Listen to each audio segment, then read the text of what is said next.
Good evening, ladies and gentlemen, and welcome to the Worcester Township Board of Supervisors Workshop Meeting for August 21st, 2024. Would you please join me in saying the Pledge of Allegiance?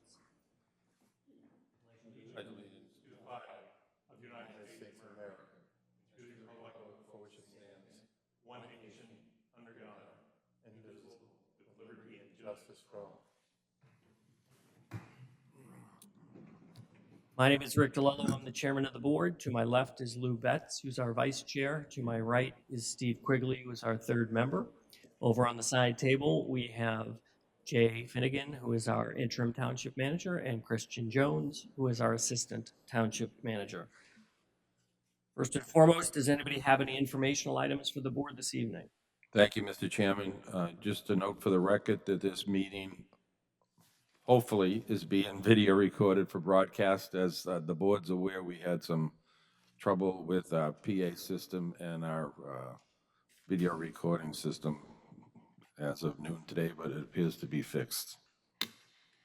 Thank you, Jay. First item on our agenda tonight is public comment. We do ask you to limit your public comment to 5 minutes. Does anybody have any public comment for the board this evening? Sir?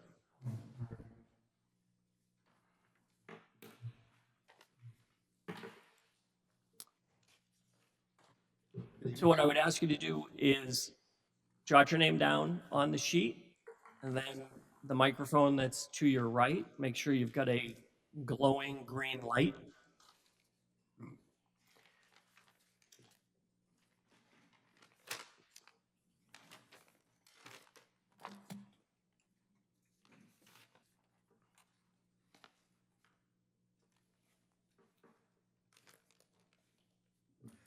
So right next to you is there, and if you'd pull that towards you, that makes sure that we get you on the recording. Good evening. I am Peter Probst. I've been a township resident for 32 years. I used to attend these meetings during the George Lewis era, and that's the last time I was at one, so it's been a long while. But I'm here tonight because I was, you've heard if you see something, say something. So I came across several bills that were in the state legislature, House bill, and they have to do with amending zoning ordinances. And what I found concerning was the language, because I think for townships like Worcester and others, municipalities, it's going to be it's going to handcuff them in their ability to do zoning. Now, these ordinances or these bills have to do with multi-unit dwellings and mobile homes. And, personally, I have nothing against development and growth, but I think what's really important is what the state is, the restrictions they're putting on the state, the mandates they're putting in these bills as currently written go overboard. They're a little bit too much. And so, it's kind of like top-down squeeze. So I wanted to bring that to the attention of the supervisors. I don't know if you were aware of those bills or not, and if you are, is that something you guys were aware of? So I'm going to say it depends. So there's various bills that we are aware of. Where certainly at Harrisburg in the state legislature, there's some in the Senate, and there's some in sort of on the representative side where they're trying to take over local zoning. They're looking at various different ways. So there is concern. We're members of PSATS, which is the Pennsylvania State Association of Township Supervisors, who actively lobbies against those sorts of bills. But we're not always aware of every single. I don't want to say that there could be other ones you're mentioning specifically, like multi-unit dwellings and mobile homes. I don't remember the specific language in some of the bills. One of the residents actually has emailed us on this topic a couple of months ago, sort of bringing the matter to our attention as well. So we're aware of the fact that Harrisburg would like to have more input in local zoning. We're aware we don't want that. We don't think that's good for local government in any way, shape, or form. But I don't know if you have information regarding a specific bill that might be there that you want to share, that's certainly, we're welcome to take that information and I do. digest And, it. yeah, I do, and I will. And in addition, I have a copy of a resolution that Upper Salford Township passed, or their board passed, which was in opposition of these mandates. So I wanted to share that with you as well in case you don't have it. So let me do that.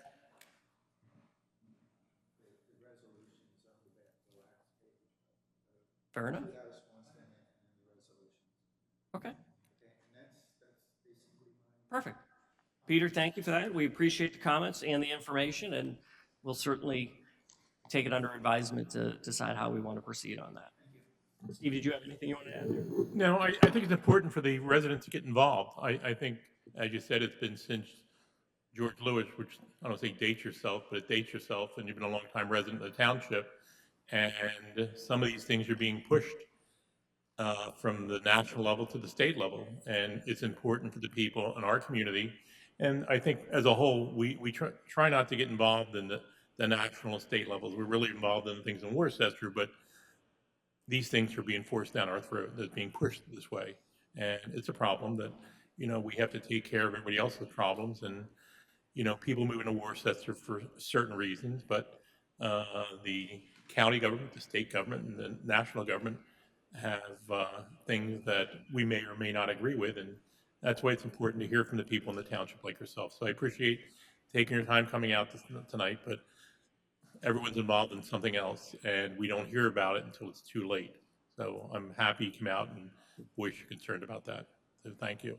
I'm glad. And, again, it's like, I used to, like, when I was working, I would review contracts. Reviewing these bills is like, more knowledgeable than me, can probably pull out a lot more than what I found to be concerning. So, it's good.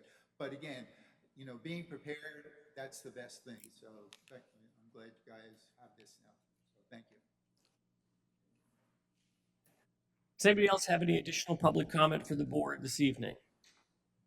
Okay, seeing none, we'll move forward. We've got tonight is for our work session topic, we're going to be continuing a discussion relative to the fee schedule amendments. And then in particular, we're dealing with permits tonight. Christian, if you would just sort of walk us through, and then we'll ask some questions as we have them and work through. And just so I understand, what does the audience have in terms of information on this topic? Just So everything that the board was provided was posted to the portal for the public. okay. And then we have 2 copies of packets in the back room. But if that's not enough, there's a QR code on the table that'll bring them right to the meeting area. Okay. So thank you, Mr. Chairman. So during the May 15th, 2024 Board of Supervisors meeting, I presented a recommendation for subdivision and land development fee updates, which the Board of Supervisors approved that night. That night, I also announced that I would be doing the same exercise for permit fees at a future Board of Supervisors meeting. Subsequently, I have performed that analysis on zoning permit fees and discovered that the current $28 fee does not cover township costs. The proposed new fees would cover township costs associated with the processing of zoning permits. Additionally, I'm recommending a non-refundable application fee that would be due upon application for all permit applications. This fee would help cover a portion of the cost for applications that are denied or withdrawn after being partially or fully processed. As with the last fee schedule update, these proposed fees are based upon an analysis to cover the costs for the permits. Applicants are receiving a special service when they apply for these permits, and these fees are being proposed to cover the cost of these user-based expenses. So what's the thought process on getting as opposed to just charging a single fee one time, that we're taking or requesting possibly taking sort of like a down payment, if you will, on what is, ultimately the fee's the fee, I guess. I mean, what's the thought process on that?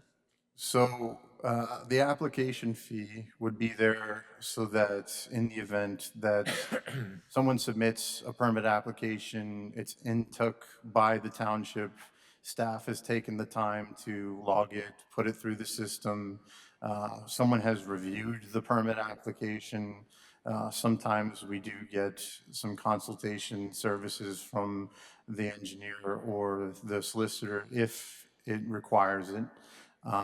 But then we reach out and let the applicant know that, oh, what you're asking for is not permitted. You could either go to the zoning hearing board, or you could submit, a supplement to this or alter the application. A lot of times they will, but sometimes they'll say, it's okay, we're not going to move forward with that. And at that time, when they say, we'll withdraw, we've already had the time spent by the permits coordinator, the time spent by the individual that does the review of the application, as well as sometimes some time from our engineer or solicitor if it's a unique situation that we needed to consult with them on. That cost is incurred and not covered because there's no payment made to the township at all at that point. And it's, it's really borne by all of the other taxpayers in the township.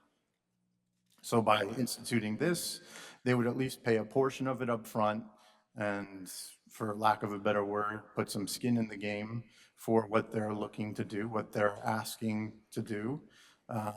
And it'll make them think a little bit more before they submit something that is incomplete, something that doesn't have a site plan that's appropriate.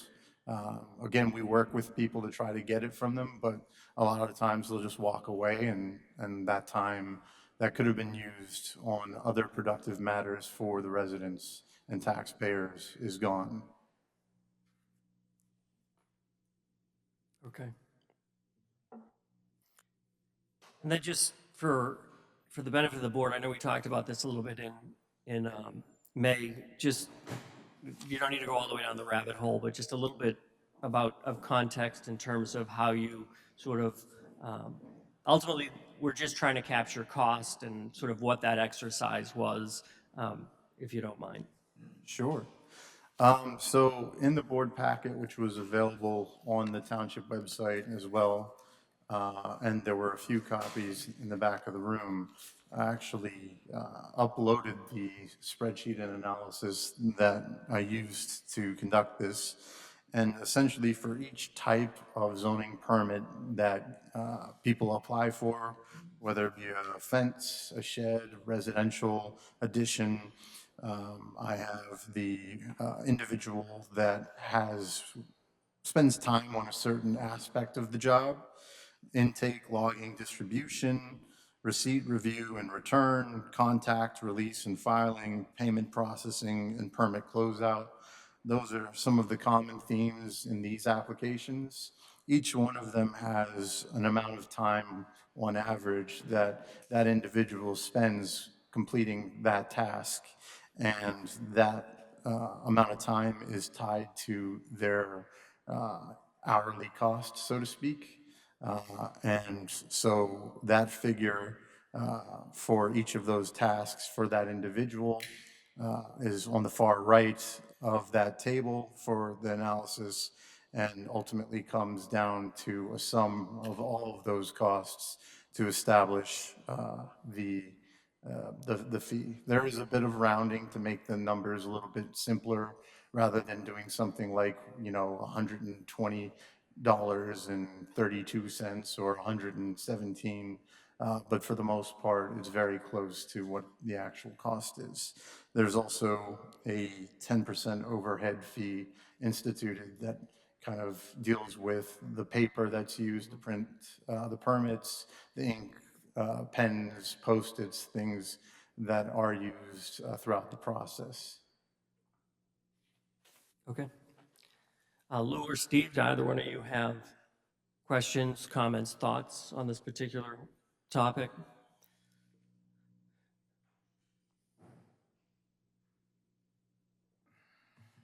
Just in terms of the mechanics, this, obviously we're not voting on it in the work session. It's a line item on the business meeting, which we can decide whether we want to adopt or not adopt at that time. But certainly if you got some thoughts and ideas, this is a good spot to toss them out. Rick, I guess that we've heard from people already in the past years, no one hates fees. Nobody wants fees be raised. No one wants to pay a fee, and I certainly understand that. But I guess if you look at the purpose of it, it's so we're not spending the resources of the township for someone to gain. So the people having the work done, they're paying it rather than the person not getting it done. We're drawing out of the bank of Worcester for these payments. So, it makes sense to have the fees attached, but having the resources we have in the bank, I guess the question is, why are you doing that? You have enough money in the bank. Well, that money's been hoarded for generations and it's been saved, and I guess those doing the work have to pay the fee rather than drawing it from the resources we've retained over these years from different projects. So I'm not for fees, no question about that. However, I can't expect the other residents of the township to draw down on their resources to pay more maybe in the future. So we're just trying to be, I see it as a prudent activity to the people getting the work done. They have to help out with the fees associated with the township labor associated with all these actions. So I guess the way the economy is going, it's inevitable that if you spend everything you have, then sooner or later you have to start raising taxes. And we've been very good about not raising Right. taxes. The school district has problems and things associated with that, but we as a township have always been fairly, I guess, fiscally responsible. So I think it's a good step in the right direction. Fair enough. Lou, you had anything to add? A little bit. So All right, sir. when I looked over, Hold on, just pull the mic towards you if you don't mind. But thank you. we good? We're golden. So I looked over in the email that was sent out. It was a number. It showed in red the amount of the percentage was going up or the amount of dollars was going up. But the one thing that kind of gets me is where did this all originate? Because the permit fee is a tax on a person. Now, I understand you have costs. Now, we're budgeted, and we always have a surplus of I don't know, $500,000. I don't know. We seem to have a surplus of money in the bank. So to me, in these times, and again, I don't see the need or where this even originated because I don't think the township of Worcester is hurting. Taxing people more money, in some cases a lot more money, I don't think is necessary, especially right now. So, in my opinion, I think we need to reevaluate something. I mean, I'm like, in the times we're living in, are we gonna keep taxing people until, and we can't compare our township to any other township. If the density of Lower Providence is our neighboring township, and they have a crew and a bunch of cars riding around with code enforcement. Worcester's a little more open space, as we like it. And I don't believe that our fees are out of line, nor do I think that we should be, again, Yeah. taxing our people more. That's my opinion, so we can open for public. Fair enough. So the concept behind it is you've got 3,500 homes roughly in Worcester, and if 1% want to put a fence in, you're not distributing the cost across 3,500 people for that particular item. That's the sort of the logic to the fee structure or tax, however you want to define it. Again, I'm not going to quibble. You're charging a resident at the end of the day for that, is to align it to the resident that's doing the work. So if it's a fence, it's a pool, it's whatever it might be, the idea is to align to that, and the align is just sort of say, hey, just capture whatever the cost would be. Ultimately, that's sort of the logic behind it, and it's a periodic exercise that good governing is to look at those things and say, are we or aren't we? Sort of staying in line with that, but certainly. When it comes up in the business meeting, we can decide whether we want to proceed or not proceed. So fair enough. What I would ask, so we're not voting on this in the work session, folks, but the next item on our agenda is public comment. So certainly, if anybody has any thoughts or ideas they want to share, Bob, I thought you might want to share a thought or two. But if anyone wants to share a thought on the topic, certainly we would welcome that. And then when it comes up in the business meeting, we'll be able to sort of factor that into any decision we make at that time. So, Bob, if you want to come forward. Rick, as Bob's coming up, I'm trying to think of an analogy of it. A lot of the residents in Worcester are on public water, or not on public water, on well water. And I guess this is sort of like we coming in and taxing all the residents for water usage that were receiving the water from North Penn. I would say the majority of the residents in the township, most of the land have wells that they use. And I guess the question would be, why are we paying for the people that are drawing the water from North Penn? Right. And I guess the same, you use that analogy, why are the people not having the additions put on their house, have the resources of the township money coming out of the township bank account to pay for the labor to doing that? So I think being fiscally responsible, we have to be, things are changing in the world. You know, we have to be astute business people sitting here monitoring the township's funds and where we can not use our funds and use the other people's funds. That's the way the world's going anymore. So, Mr. Anhorn. Thank you, Bob Andrew, Worcester. So all of my comments will be specifically about this proposed ordinance change, and like to try to make 3 points, and none of them are intended to just be throwing stuff against the wall to see if something will stick. So the first is very straightforward. January 2nd, first meeting of the year, you guys approved a fee schedule which goes into effect. So number one, I don't think you should be entertaining anything again because there's nothing that has dramatically changed that would require you to institute another change in the interim. So along those same lines, this information is presented here. Now, I realize you may not vote on it tonight, but you may vote on it tonight. This information is presented to us today or was on the website 3-4 days ago. I mean, I think this is something that you should take a little more time to analyze and assess and have maybe some additional input that you would consider. That being said, this township puts together a budget every year. That budget is 100% fully vested, budgeted. Those activities are fully included. Those activities fully include the township manager, the assistant manager, the finance director, and every staff person who works for the township. So if you want to make pay to play for everything, and somebody comes in and they want to register or rent this facility, charge them a fee to even apply for the rental, in addition to the rental. But the staff of this township is expected to do a certain number of activities that benefit everybody, some, maybe none. The parks exist, people don't go to the park, they're still paying for that through their taxes. So I'm not advocating that you don't have any fees, but certainly to go from a fee that you may perceive to be arbitrarily significantly low and then to change them, and it's percentage-wise, it's exorbitant. So this isn't just a gradual change, and I have advocated in the past, specifically with the sewer fund, that because nothing was done for 20 years, then you find yourself having to have a significant increase. Again, those fees are only used by, that's a separate fund. It's only allocated to those people who utilize that. But in this particular case, if there was a reasonable cost of living increase, some other component, then, you know, I wouldn't be here trying to have you reconsider your position.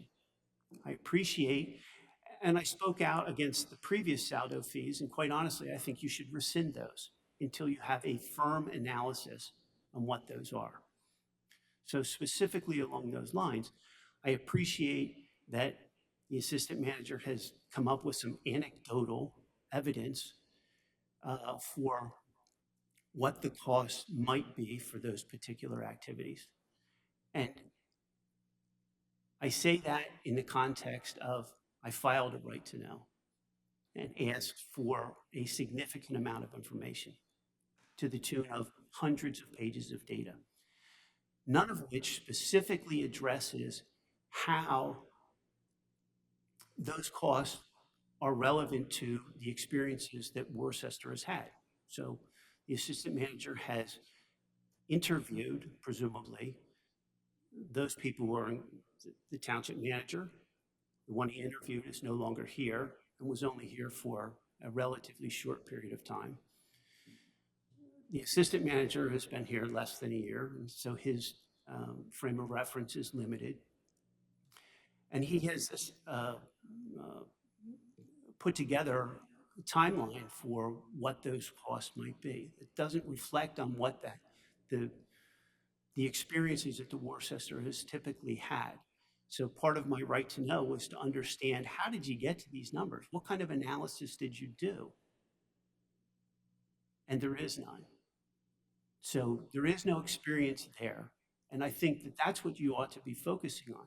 If we're not capturing the true cost for what is being experienced by Worcester for these different types of activities, that might mean more work for the staff. I'm not necessarily advocating that. But there's no time slips that I spent 10% of my time doing these activities. There's none of that is documented, so you don't really necessarily know. Part of my right to know was asking for costs applied to those, specifically at the time, saldo activities. And everything from an outside standpoint, engineering and legal fees, are being captured through another fund that the applicant is typically paying for. And there is no time that's allocated anywhere in any of those for township employee time. So 100% of the time frame for all of the staff is fully budgeted, whether they spend 50% of their time on these activities or 0% of their time. And there's no way of looking at, in any of these budgetary items, whether it's permit fees or other saldo fees, any of the things that are relevant to this, there's no way of actually looking at how much time has actually been applied. There's a reference in the budget, as it has been presumably since 2017, that the township manager's salary was previously allocated 50% to codes type work and then 50% to legislative. In 2017, there's a reference that in 2017, that was changed to 100% to the legislative activity. So if you want to change the budget and start allocating some of the staff time to these specific activities, and then lower or maintain that. So just as a reference, if you want to apply 50% to the codes work or whatever that is, and 50% to legislative, I'm okay with that, as long as we're not increasing. When I brought this up on the... I think you've made your point clear, multiple points. We're kind of coming up on 7. If you have additional comments, by all means, but I think you've articulated that pretty well. I think it's without the proper view and understanding what the costs truly are. I think it's premature for you to be approving these. And quite honestly, I think you should rescind the other one until you fully understand what those costs are. Thank you, Bob. We appreciate your comments. Does anybody else wish to make any public comment regarding, well, any topic really? Christine?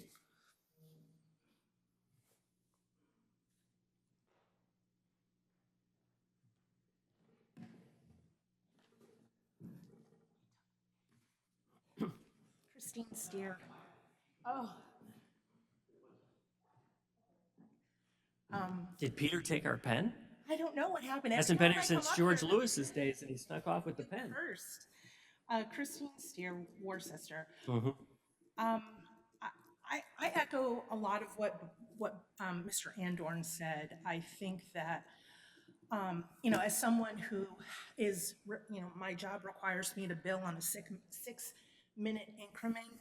I find like the time allocated to some of the tasks here a little bit on the, it's subjective. I really do agree that there needs to be some kind of more accurate accounting for the different tasks. But I also had some, based on what the assistant township manager just described with regard to the non-refundable fee, it sounds like it's punitive. It sounds like you said, you're gonna have skin in the game.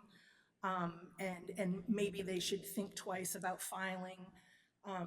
And I don't know, to me, that sounds really punitive, and it sounds like you're trying to discourage people from wanting to improve their properties or what have you. So I would reconsider how that was phrased. And the other question I had was on this, obviously there was time and effort put into this. But the question I have is why, when there's some data in here about, I can't find it right now, but anyways, comparison to other townships, why Lower Marion Township was considered. They're 5 times the size of Worcester, so I don't see how that's comparable at all. I mean, New Hanover and Lower Gwinnett are more in line with our population, so maybe that makes more sense, but I just wondered why Lower Marion was put in here as an example of data of other townships. And then the other question I had was on the chart that has the current fees versus the proposed fees. For example, the old fee for fences and retaining walls says $28, and the new fee is $75, and that's a 168% increase. That's not accounting for the $50 non-refundable fee, so it's not really a 168% increase. It's actually more than that. So I think that this chart is a little misleading because it's not accounting for the fact that there is a $50, with each of these fees, all the new fees proposed, there's an additional $50 to that. So your percentage increase is actually much more than is in reality than what's listed here. So I think that just needs to be clarified as well. So that's just my comments. I just think that it needs to be, I don't know, there just needs to be some more analysis done before the board chooses to raise the taxes. I mean, not the taxes, the fees so much. That's it. Fair enough. Thank you, Christine. Does anybody else wish to make any public comment for the board tonight for our work session? Seeing then motion to adjourn the work session. We'll start the business meeting in just a couple minutes, folks. Thank you.